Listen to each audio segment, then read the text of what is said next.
Everyone, welcome to Masterclass, a unique conversation between young filmmakers from around the world and an established storyteller, brought to you by the Ghetto Film School and Google+. My name is Gloria Alvarez. I'm a Ghetto Film School alumna, and I'll be moderating today's Hangout. Today, we are so excited to be coming at you from the beautiful Bellagio Hotel in Las Vegas, Nevada, as part of the 2012 AdColor Industry Conference. People, come on. Awesome. I have to introduce you.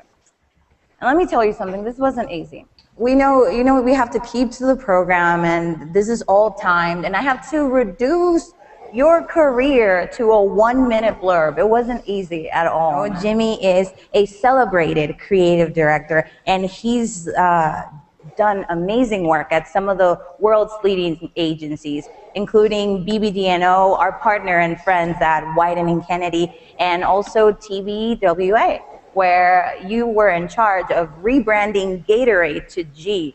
Like, this is the guy that did that. So because Jimmy has led the reimagining of many different brands, we thought that he would be an amazing person to lead today's discussion, which is transforming the story of a brand. Having said that, Jimmy, welcome to Masterclass. Thank you. Thank you for having me. Awesome. So as a creative with many years of experience, how have you approached the challenges that this new era has brought? Actually embraced it. It's made it a lot easier. I mean, imagine if you were a filmmaker back in the day when I was growing up, there were just 3 channels. So you're trying to get a TV show or a TV movie of the week on 3 channels. You know, it's been tight back then. So, but obviously with all of the cable channels, cable networks, and online, there's a whole lot of places to get your story up. So same thing for a brand. They can't look at it like, man, we used to just have to do TV commercial and then a print ad and then a radio spot and we were done, right? Now they got to embrace the fact that we can reach whoever our target market is in a wide range of places. And it's been said that in today's marketing world, the true rare commodity isn't so much money or time, but it's people's attention. I remember that 2 years ago, I was an intern at Draft FCB, and one of the figures that they kept throwing at us is 6.5. You have 6.5 seconds to get someone's attention. So what's the secret of capturing your audience's attention with your creative work? This is going to be oversimplified, but when everybody's zigging, look at all the work that you're going up against as a brand. What is everybody else doing? If everybody else is going right, you go left. Or, hey, I did that wrong. If everybody going right, you go left. No, I was doing it for the cameras. We know. But anyway, if if they're zigging, you zag. That is straight up the bottom line, because you aren't going to stand out if you're doing the exact same thing that everybody else is doing. And I can't tell you how many times, and I love my research people. I love them to death. But they get, in their rules. No, you can't do this. You can't do that. Da-da-da-da-da-da-da. Well, learn those rules that they're telling you not to break and understand why they're telling you those are rules and then go break them. Hey, I just wanted to ask, sometimes when campaigns don't meet the client's expectations or if it doesn't work, how do you bounce back and kind of regain the assurance or regain their trust so that you have a second go at it? Well, it depends on the client. You just got to be comfortable with that you probably will screw up and they'll hate it and they may fire you. And we came up with this joint back in, 94 for a grocery store. And it was for the Latino market. And yes, it was stupid. Now, I'm always saying it was dumb. This is a long time ago. It was 94. Apologizing before. Thank you. So we had the lady, the whole thing about this grocery store was that you could get everything in one place. So you didn't have to, you could get all your errands done in one place so life wouldn't run you ragged. So she was at her wit's end and she was praying in front of Mother Mary, and Mother Mary shed a tear, and then boom, she was inside of this grocery store. Bad idea. But anyway, I think the thing may have run 15 seconds, and every Latino person was in Spanish called the station, and it was yanked, and then we were fired to, I don't know, 2 days later. We may have made it 3. So it happens like that. But it's but I wasn't trying to do that. My team wasn't trying to screw them up. But sometimes it's going to go bad, dude. And hopefully you have a client that you have a relationship with, which I have in the past, and it's like if you guys are holding hands, like you think this would be good, yeah, I think this would be good, and if it doesn't work out, they don't, it's not the end of the world.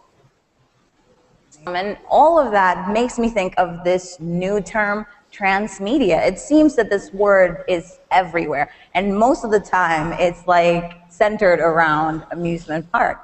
So what is transmedia, and how can our young storytellers and our audience here at AdColor take advantage of it? What do they need to know about it? It all boils down to, as everybody I'm sure knows, to the idea. I don't care if you're just going to be in one place, TV commercial, or if you're going to be online or wherever it is. It all starts with the idea. If the idea is whack, you don't have anything. So that's the most important thing to remember with transmedia. And what happens with transmedia, if you have a great story, it can most 9.999 times out of 10 branch out into a whole bunch of different places. So like you think of it like a tree, there's a tree trunk, and then all these many branches, video game, online content, television, film, app, so on and so forth, event. You just got this big, strong idea, and everything branches off of it. That's what makes it transmedia. Sophie, I saw you first. Where do you get your ideas for your commercials? Like what inspires you? Well, the first dude is Jesus Christ, so that's where everything comes. That's where I start. I had a moment there where I couldn't get a rattlesnake to bite me, and I couldn't come up with any ideas. And I got the ideas that I did come up with, they'd always get killed. So I got this new job, and I was staring at just a blank screen there, and I said, now look, if you don't want me to feed the family, if you don't want anybody to eat, you don't want me to eat, don't give me any ideas. But if you're cool with us eating, hook me up. And ever since then, it started flowing. So that's where I always start. And then on top of that, just experiencing everything new that I can possibly experience. I'll drive into the office, and I don't speak Chinese or something like that, but I'll listen to the Chinese station. I don't know what they're saying, but the music is different.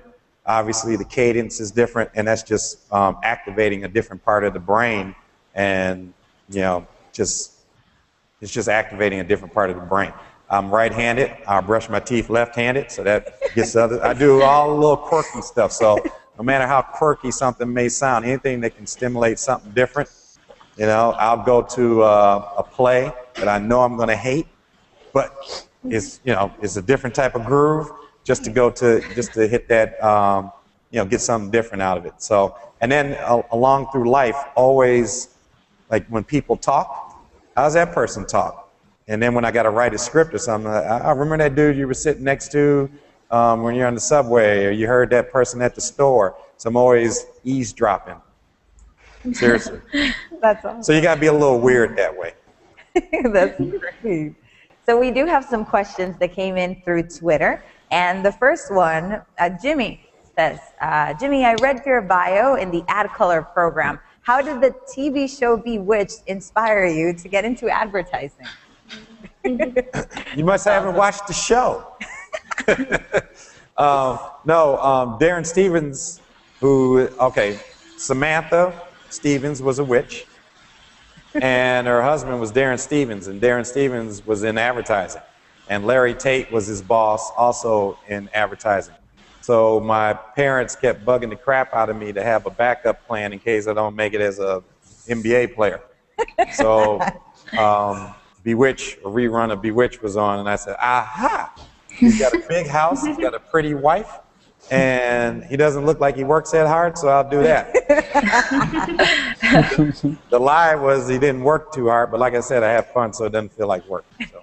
Awesome. So our third and last question says, Jimmy, what message do you have to share with the young storytellers, both in today's class and tuning in around the world, as they begin to take their first steps on their creative career path? Everybody has something that is God-given.